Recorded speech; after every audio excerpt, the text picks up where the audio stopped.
শুৱালকুছিত সাপ্তাহিক বজাৰক লৈ দুই ফৈদৰ মাজত সংঘাত। শুৱালকুছিত প্ৰতি সপ্তাহত দেওবাৰ আৰু বুধবাৰৰ দিনটোত বহে দুখনকৈ সাপ্তাহিক বজাৰ। ইয়াৰে দেওবাৰৰ বজাৰখন পৰিচালনা কৰে শুৱালকুছি সাপ্তাহিক বজাৰ পৰিচালনা সমিতিয়ে। আনখন বজাৰ পৰিচালনা কৰে মহাপুৰুষীয়া ধৰ্মালোচনী সভা শংকৰ মন্দিৰ পৰিচালনা সমিতিয়ে। কিন্তু শুৱালকুছি সাপ্তাহিক বজাৰ সমিতিক অবৈধ বুলি অভিযোগ তুলি শুৱালকুছি প্ৰৱেশদ্বাৰৰ সন্মুখত প্ৰতিবাদী কাৰ্যসূচী ৰূপায়ণ কৰে মহাপুৰুষীয়া ধৰ্মালোচনী সভা শংকৰ মন্দিৰ পৰিচালনা সমিতিয়ে।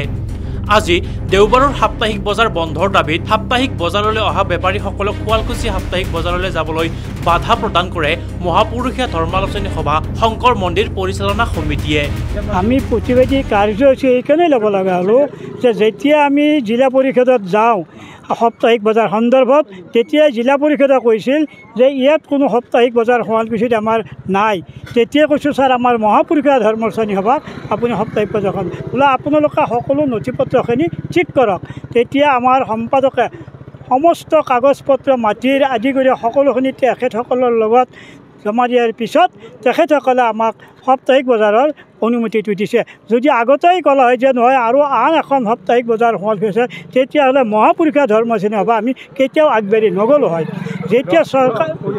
যেতিয়া চৰকাৰীভাৱে আমাক ক'লে যে সাপ্তাহিক বজাৰৰ কোনো অনুমতি নাই, তেতিয়া আমি মহাপুৰুষীয়া ধৰ্মালোচনী সভা সেই সাপ্তাহিক বজাৰৰ কাৰণে আমি আগবাঢ়ি গৈছোঁ আৰু আমাক তেখেতসকলে সকলো অনুমতি দিয়াৰ পিছত আমি সাপ্তাহিক বজাৰ আৰম্ভ কৰিছোঁ আৰু সাপ্তাহিক বজাৰখন আমাৰ সুন্দৰভাৱে চলিছিল।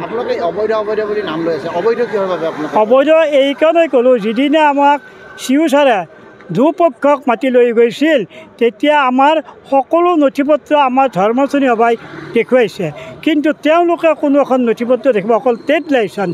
তেতিয়া চিউ ছাৰে কৈছে যে ট্ৰেড লাইচেঞ্চটো বজাৰ নহয়, তেওঁলোকৰ বজাৰৰ নামত কোনো মাটি নাই, কিন্তু আমাৰ ধৰ্মালোচনী সভাৰ নিজা মাটি আছে।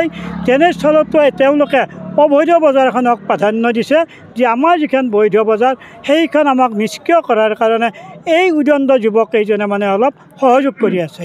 তাৰোপৰি আজি আমি ইয়াত প্ৰতিবাদী কাৰ্যসূচী এইকাৰণে লৈছোঁ। এই প্ৰতিবাদী কাৰ্যসূচী লৈ থাকোঁতে আমাৰ এজন আৰক্ষী বিষয়াই তাৰ আঁতৰলৈ যায় বেপাৰীবিলাকক পঠিয়াই আছে। আমাৰ সেৱকে যায় প্ৰত্যক্ষ কৰিছে, কৰি আমাৰ অচি ছাৰৰ আগত প্ৰতিবাদ কৰিছে। এনেকুৱা যদি হয় তেতিয়া আমি নীতি নিয়মৰ মাজত থাকি কি কৰিম? আজি আমাক অচি ছাৰে কৈছে আমাক ফুটপাথতো বহিব নিদিয়ে। অবৈধ বজাৰখন চলিবলৈ আৰক্ষীও সহযোগ অলপ নাই, এই অবৈধ বজাৰৰ কাৰণে অলপ আৰক্ষীৰ সহযোগ আছে। কিয় কৈছোঁ? বৈধ বজাৰত আমাৰ কোনোদিন আৰক্ষী বিষয়া বা আৰক্ষী নাযায়, কিন্তু অবৈধ বজাৰত আহিলে আমি দেখোঁ ইয়াত আৰক্ষী ভৰ্তি হৈ থাকে। এই কাৰণটো কি? এইটো আমি বুজিব পৰা নাই। গতিকে আমি এইটোৱে বিচাৰিছোঁ যে প্ৰশাসনৰ জৰিয়তে হস্তক্ষেপ কৰি দুয়োপক্ষক আলোচনাৰ মাধ্যমত এই বস্তুটো এটা মীমাংসা কৰিব লাগে। কাৰণ ধৰ্মালোচনী সভা কেতিয়াও সংঘাত কৰিব নাযায়, কাৰণ আমাৰ এখন বেনাৰ আছে, সেই বেনাৰত থাকি আমি কেতিয়াও প্ৰতিবাদী কাৰ্যসূচী ল'ব নালাগে। কিন্তু দুৰ্ভাগ্য যাৰ কাৰণে আমি বাধ্য হৈছোঁ আৰু আজি আমাৰ প্ৰতিবাদী কাৰ্যসূচী চলি আছে। আৰু আমাৰ এই যদি সমস্যা নহয় তেতিয়া আমাৰ আৰু পৰৱৰ্তী দিনত ইয়াত হয়তো আমাৰ দীঘলীয়া হ'ব আৰু এই প্ৰতিবাদী কাৰ্যসূচীত হয়তো আবাৰ আমাৰ পুৰুষ মহিলা সকলোবিলাক আহি ইয়াত অংশগ্ৰহণ কৰিব। আমি কাৰ্যসূচী লোৱা এটাই কাৰণ, আজি আমি বহুদিন চৰকাৰৰ লগত আলোচনা কৰিলোঁ, বিষয়ববীয়াৰ লগত আলোচনা কৰিলোঁ, কিন্তু আমি ফল নাপালোঁ।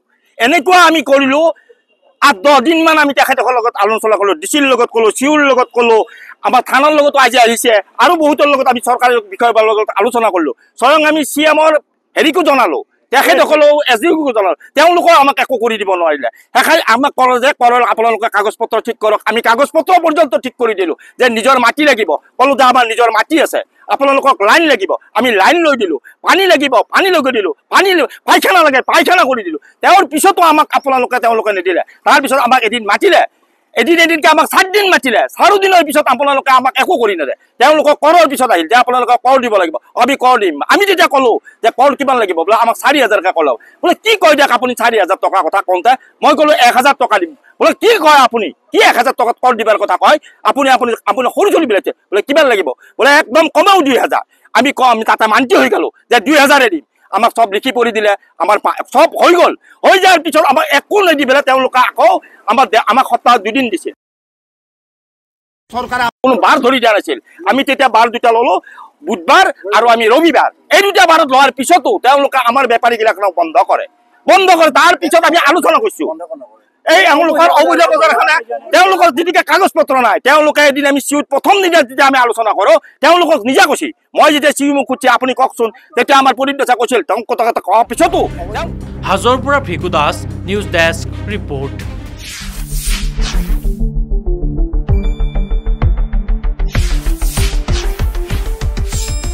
শুদ্ধ আৰু বিস্তৃত বাতৰিৰ বাবে চাই থাকক নিউজ ডেস্ক ৰিপৰ্ট।